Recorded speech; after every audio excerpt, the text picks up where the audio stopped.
Hi friends, it's Jessica here. So in my last video, I was discussing about the pregnancy. So in this video, I will be discussing about the birthing process. So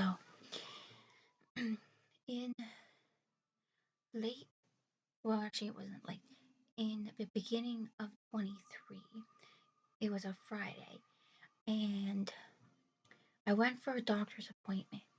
And I had many other doctor's appointments. My mom went with me. And I had to go see a heart doctor for my daughter because I had a an issue with my heart when I was younger, and I had heart surgery when I was younger. They had to close up like a hole in my heart, so they were making sure that she didn't have it because there was like a percentage. Anyways, I went to the heart doctor. I laid down on the table. Well, the thing I don't know what you call it, and they was like, you know, looking at my daughter in my tummy, and um, she got quiet for a while after I was talking to her, and I thought something was wrong. And when doctors get quiet, that's usually not a good sign. So she's like, "Well, I'll be right back. I go get a second opinion about this," and I was like, "Okay." So she brings in. It was her, a nurse, and another doctor, and they was like trying to show me on the screen what car went by, um what was going on. And I'm like, well, can you explain it in detail, because I don't understand very whole lot medical terms. I can a little bit, but not a lot. So they're like, well, the placenta stopped working, the umbilical cord just wasn't working. It just completely stopped. And I was like 37 weeks and 5 days with her. And they're like, well, I guess your baby's done cooking. That's how they put it. And I was like, oh, okay. And I just couldn't grasp what they were really trying to tell me. And then they was like, well, the one other doctor was like, do you see this area in the heart of your baby right here? And I said, well, yeah.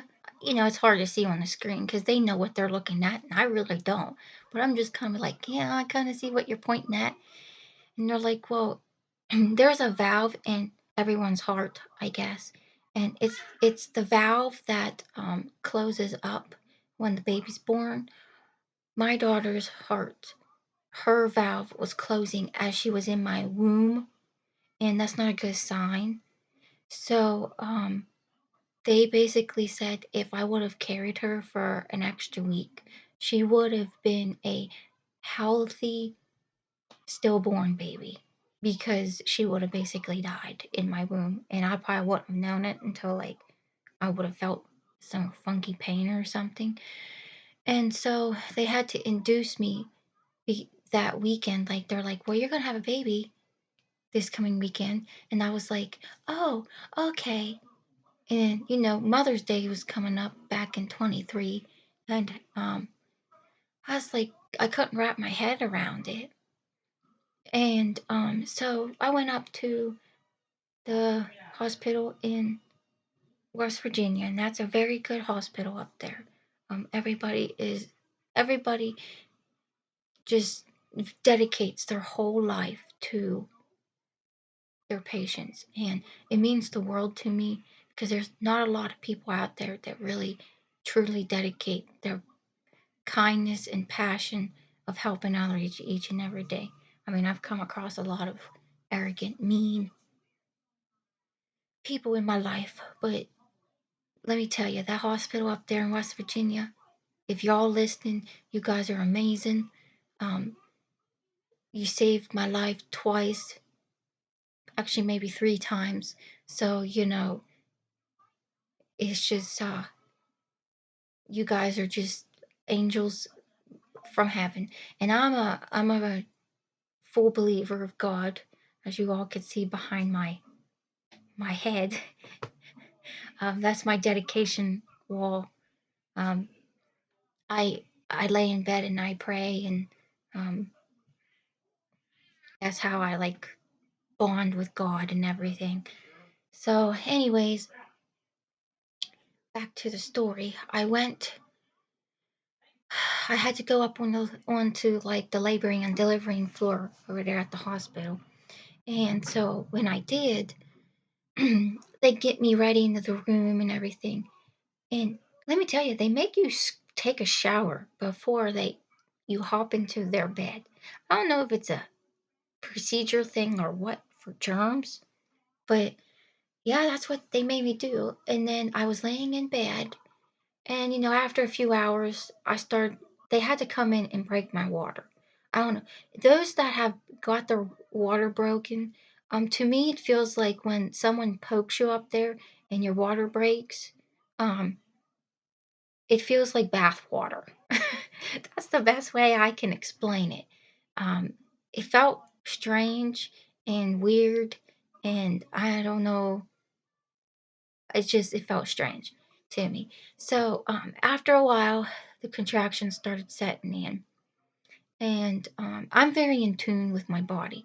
So when something's up, I usually tell somebody. And so after a while, I started feeling the contractions, and then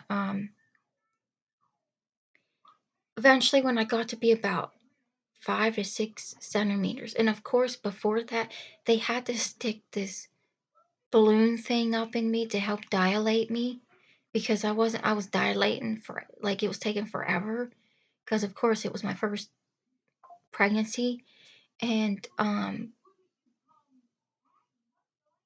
I was just like wondering how long I was going to be in the hospital for to deliver my first kid. And so I've read somewhere normally um if the baby ain't born within a certain amount of days or so, they usually certain hospitals kind of like intervene. Well, I got that balloon up in there, and then that helped soften the cervix and things. And then I was dilated between 5 to 6 centimeters. And then that took forever. So I was in labor for like 26 hours, maybe 26, maybe close to 30 hours, somewhere in between there. My boyfriend, well, he is my boyfriend. He's been my boyfriend. I call him my fiance for others because technically I feel like I'm married to him, but I'm not legally married to him yet. Hoping to be. Anyways, that's not the point. But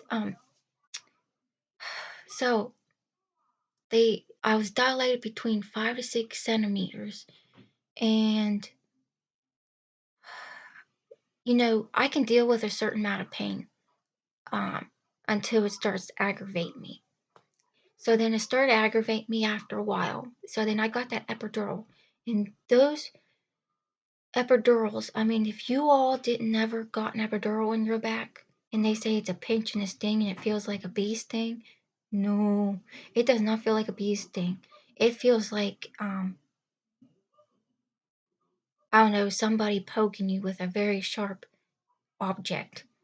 And I kind of let out a scream a little bit because it didn't feel good. And I think I scared my boyfriend because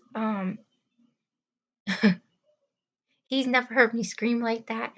And then I had to calm down because I had a really good nurse. Molly, if you're watching this, you're a blessing because you helped me through uh, everything. You and the other sweet nurse, I think she was taller than you.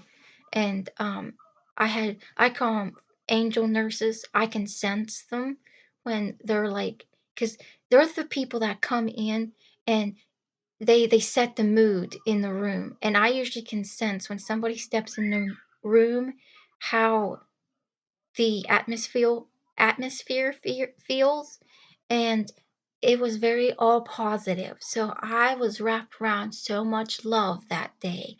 I was overstimulated with the love that I felt through these doctors and these nurses, and it was a good love. Um, and I felt like all the angels and God was in that room till I till the day I brought her home. Um, so it was a blessing. So, anyways, she was helping me through because I was my breathing got a little high, and I had to calm my breathing down because she didn't want me hyperventilating. And it was like very real and raw and emotional. And after I got that in, she helped me back how I wanted to sit in the bed. So, anyways, after a while, uh, I could picture this. This is why I'm laughing. But I don't know if you all got the same story or a different story or something. Uh, Sorry, they're out there playing. If you guys hear that in the background. Um, but I had my mom staring at the screen. She's staring at my contraction screen. I guess watching either my contractions or my daughter's like heartbeat thing along with it or something. I don't know. And she was just like holding her glasses there and looking. I love her. And my boyfriend, I don't know what the heck he was doing. Staring outside, looking at his phone, trying to rub my back or looking at TV. I don't know. I wasn't paying attention to him. I was just focusing on my breathing. And I, if y'all know what it feels like who has had kids, and when the time has to come when you feel like you have to push the baby out, um, I felt a lot of pressure on my right side down in my private area. So, I was like, I was like, well, talking to my mom, and I was like, well, you know how you mentioned me when, you feel that pressure? And she's still staring at the screen, and I'm trying to get her attention. And, and I'm like, I have that feeling because I feel like I have to go to the bathroom. And, of course, when you get the epidural, you can't get out of bed. You're stuck in bed. And so I had to have my mom um ring the nurse. I mean, I could have probably done it because I had the ringy bell beside me, but I was involved in concentrating. And she come in and I was like, "You have to check me because like I feel this pressure." And she's like, "Okay, I'll check you." And then she did, and she's like, "Oh my goodness!" And she's like, um, "You're 10 centimeters dilated." And I was like, "Wait, what?" And of course, like when everybody hears that in the room, they all scramble because the baby's head's like probably right there. I don't know. I didn't check. I mean, I could, but I didn't feel like doing it because I know how exposed and gory it could get down there. So I just let that up to the nurse and doctor. So of course, Emmy's dad was crying, and I was like, "Honey, it's okay. She'll be here in a few hours, and we'll get to hold her, and she's a blessing." And you know, so I had to calm him down, and I was worried for him to pass out because most husbands and boyfriends, partners, they pass out when they see the sight of being exposed. I mean, and all the the stuff that's down there. And I find it pretty normal because I did a lot of studying up on vaginal and C sections, so I was preparing myself on how my birthing might have gone. But so after I was pushing, because they had to tell me how to push her, bear down and push her out, um, they were impressed on how well I was doing my pushing. They're like, "Well, you're a natural at this," and I'm like, "Well, this is my first kid." I said I did a lot of research, And it's good to educate your mind. And um, so they're like, "Well, all that education must have taught you something." I said, "Well, yeah, it did." And so I was pushing her out for 2 hours. So then after 2 hours, we wasn't really going anywhere. So I was like, "Well, what was the longest that a female has ever went to push their child out?" You know, and the one nurse like, "Well, I had a first time mom who didn't want a C-section. She was being stubborn, and um, she went on to push her baby out, and it took 6 hours to push her child out." And so, um, yeah, it was very interesting. I was like, "What? I don't want to be in here for 6 hours trying to do that. I think I'll be exhausted." Because after a while, I was starting to get a little tired. And they do let you take breaks here and there. And yes, those those other hospitals, I don't know, but the one I birthed my child in, they allowed me to have water when I was pushing my child out, like having in between sips of water.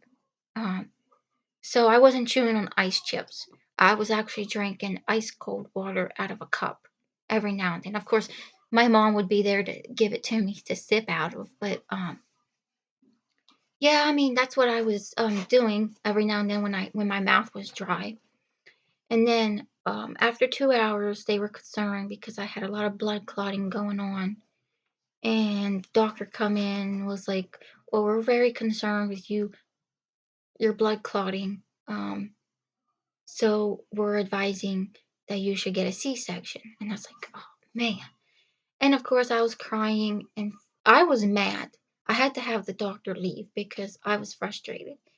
Because I wanted to have her vaginally and have that ultimate bonding where they put the baby up on your chest.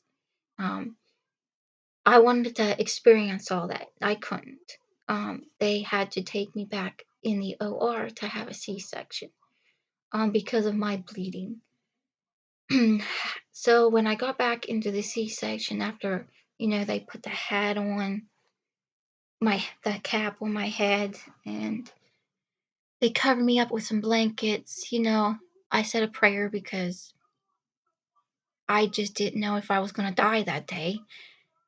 Um, because, the reality of it is like, what a C-section is. It's like they cut you open, but at the time I was weighing only 137 pounds, and I was 9 months pregnant, and I wasn't sure how well my body was gonna handle the C-section.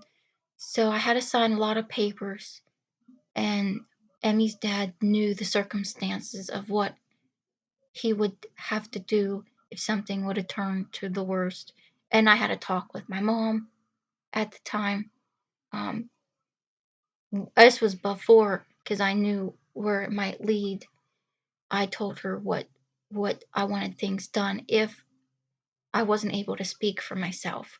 Um, so she understood, and we hugged and kissed. And till this day, when I talk about it, it gets me to my eyes fill up with tears because it's a very emotional, life changing situation that I was under. Um, and I knew how bad the circumstances was with my bleeding. I just didn't know how worse it was until I found that out later. Um, so I went in for the C-section. They put me on the table, and those mamas that have C-sections, we are very warriors. But to prefer with everything that I've gone through with the C-section, I would say vaginal births are lesser pain than C-sections. C-sections are a lot worse than having children that are vaginally. That's my opinion. I don't know if you all agree. Um, if you want to comment below and you can share your story or, share your opinion about it. That's fine, but please be kind. Um, so when they put me on the table, um, they put that thing up, and um, I was like looking up at the ceiling, and like where I birthed her, I was allowed to have music. So they were allowed that let me play my music, which was nice, and I felt like I was being heard and listened to. And very rare, um, I I get that every now and then. So from certain doctors, but these doctors over there, they really take pride in their patients' care. So I let them turn on my Christian music, and they put that in the distance. I don't even know what phone they were using. I don't know if it was my phone, Emmy's dad's phone. They used someone's phone to turn it on, and so they had that playing in the background, and I could feel the positive vibes. I felt God was in that room that day. Um, when they say a swarm of bees come around, I mean, when they tell you, when I was in that room, a swarm of whole nurses and doctors, I can't keep count of how many was in there. The NICU doctors were in there because of the situation I was under with Emmy. We was making sure she was not in stressed out, or she was doing okay on the monitors and things because of that heart thing that was going on. So that's why they had to get her out very quickly within a few days, um, because that valve in the heart was closing. They didn't want to keep um, postponing it or waiting or whatever. They just kind of help speed up the process a little.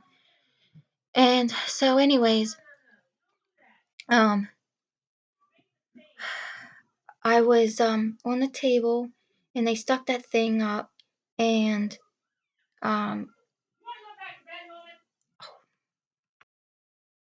so I was on the table, and they put the thing up, and they had to, like, they used my epidural because it was working so well, and then they used some other medicine, and I couldn't feel anything because they would test things around on me. And of course, you're wide awake and laying on that table. It feels so real, and you can't move because you have your arms like way out. So I was laying there hoping that everything would go good.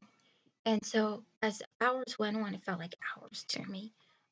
They brought her Emmy's dad in to sit beside me, and I was concerned for him to pass out. So I had the nurse to check on him every now and then. And I was starting to feel like I call it fading, but I wasn't. I felt like I was gonna like, I don't know, fully pass out, but I wasn't there quite yet. Because I felt like I was losing some blood. Um, because I was starting to, things were getting fuzzy. My eyesight was getting fuzzy, and I was starting to see a white light. And um, not like looking up, but like looking. I was trying to look around. Is what I was trying to do, and I felt love in that room. I had no regrets. Um, Nothing was bothering me. You know, as like, God, if you're gonna take me today, let me see Emmy first. Let me give her a kiss. At least let me try to hold her, and then take me. And I said, you're in control, and you're an amazing God, and I would not have no regrets of my life from that day on, or from laying there. I was just making my peace, is what I was doing, because I was everything was getting fuzzy and blurry to me. So all I could remember is 9:33 p.m. That's all I heard. So, I was like, and of course, Emmy didn't cry when they got her out, because when it took them a while to get her out because she was lodged down in there for me pushing her for 2 hours, and um,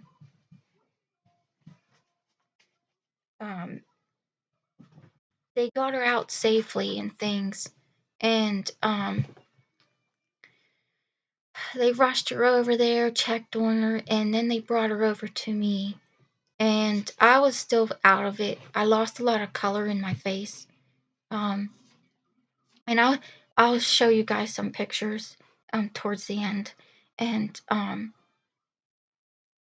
when she looked at me, I knew she was she's a blessing to me. And I know I was going to share that in this video also with you guys, but I'll save that video for next um, time. And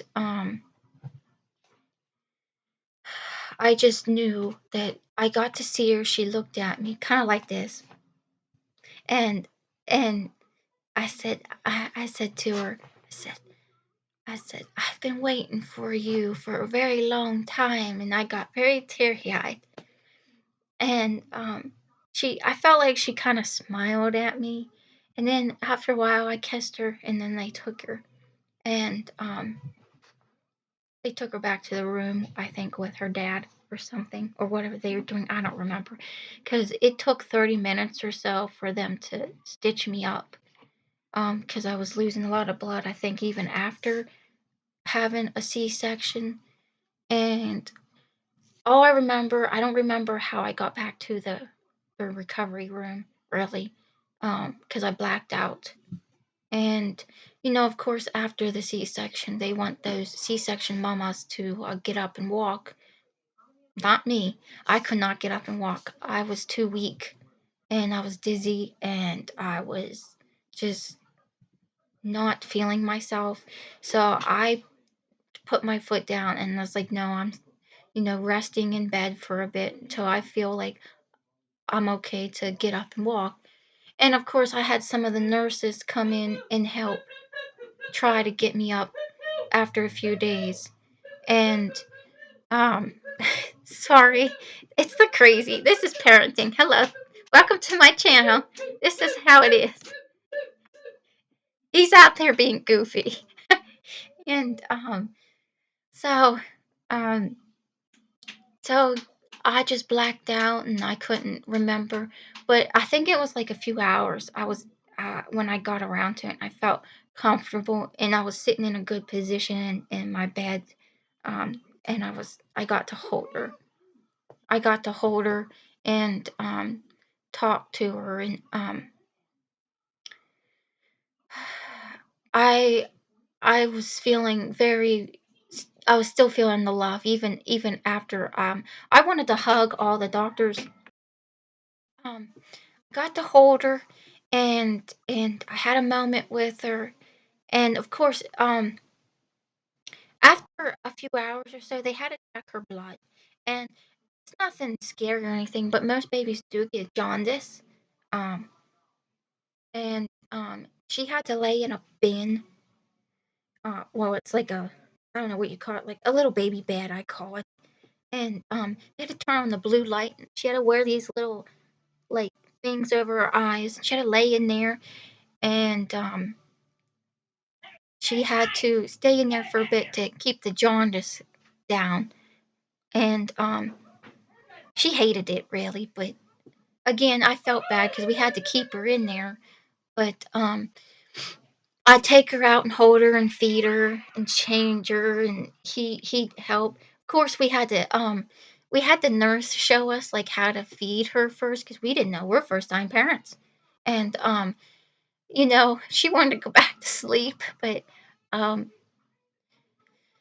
so um she was a hard birth for me up until a certain month of age, um and then she she stayed in that bin for a bit to help with the jaundice, and Um, she it worked on her because they would come in and test her blood and things, and of course they were testing my blood and things. But I eventually got up and walked around, and it felt very um, sore where they cut me, and um, it was I don't know. It felt like I felt like I had a huge band-aid on me. Um, where the seat, I didn't even want to look at the scar because I know how it looked. Um, so I would have to have her dad kind of like pat because you can't scrub it. You have to pat and pat dry it for a while until it heals. And um, so he had to help me in and out of the shower for a while to in the bathroom, and he took a week off for work to do help me for all this because um it was challenging for me, and even trying to bend over, oh, a little bit, that hurt, because of having the C-section. um it took a while for me to heal up. I was on some good strong medicine, um and I will never forget that day. I have it very embedded in my head of how her birthing day went. Life gives you crazy ups and downs of um, certain situations, and if it's not how you guys um, want certain aspects in life to go, it's how God wants it to happen. You just have to trust in Him, and He's in charge, and you just gotta go with the flow. You can't just try to change everything and anything because you know it don't work when you're trying to force something to change. Um and you try to change certain things, like I was wanting to have the vaginal birth, but trying to talk to the doctor, and I realized later, which after I had her, um I found out with the blood loss I was having, there is a medical term where there's a medical term where when you lose a lot of blood during a C-section, there might be like some sort of issue going on. Well, I was told when I was trying to push her out that I was blood clot. Well, they found out when they took out my placenta through the C-section. There's a medical term. I'm not sure what it quite is. If anybody knows, you can comment below. And it's where the placenta pulls apart, and it's not good for the baby or the mother really. It can be very dangerous. So that's what mine was doing. My placenta basically was pulling apart. It wasn't staying in one whole piece. Um, so that's also another issue that they found out about me. So I had to be on all these other medications. And my iron was really low because of losing blood and things. But those that have gone through any birthing related story or anything, you all mamas are very strong. Every single us, it takes us strong women to get places in life, and you know, you just if you just go with the flow in life because God is the one in control, like I said, and He just He's amazing. Praise Jesus. Um, because like He knows when to interact, whether that is throwing somebody in the room that knows what they're doing, or somebody who needs encouragement, and they come in and uh, they give you that encouragement, and I usually can pick this stuff up. I'm very wholeheartedly spiritually in tuned with um the feeling of the power of the Holy Spirit. And I can sense when there's a good collaboration of the Holy Spirit stepping into the room. That's the best way I could put it. I can sense it. My senses spike, so I can feel that. Those that are not believers, I pray for you. Those that are, I hope you understand that feeling. Because I get that a lot, and it's very overwhelming. It truly is. When the Holy Spirit steps in, um, I cry. I fully cry. Um, I sense the whole the love, the overwhelming love I call it, and I live pretty comfortably. That I'm very blessed. Um, where I'm at in my life. Um, Others can have it worse than me, but I pray for those that are just needing help and needing guidance, and I hope that I can encourage and help those that need encouragement throughout the day, and know that there's people out there that will give you the helping hand. And sometimes I look for it in the day, and some days I'm like praying for an angel to come on my doorstep so I can talk to them. But um, but it's just how life is, and you just gotta take it one day at a time. And um, I care and love about all you guys on this channel, and you just keep pushing forward through life, and I hope like my ways of talking me talking about my parenting and being a first time mom helps others that might be going through the same situation or has gone through the same situation, um, but and can be on a relatable basis. Um, and we just got to stick together and just keep passing kindness around. That is one of the things that is very hard for people to do, is to spread kindness. And I just hope I can inspire and help others on my channel, and as you're going with the journey with me, and we'll just travel on this journey together. Um, so I really hope you enjoyed my story today, and I hope you tune in for my next video. And please don't forget to subscribe to my channel.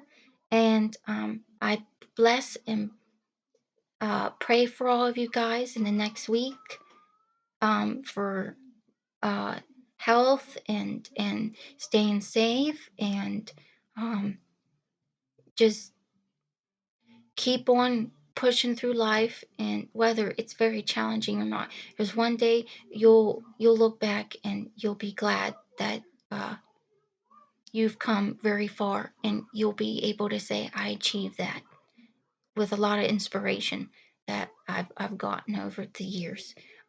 So I hope you tune in for my next channel, and I will talk to you guys later. Bye.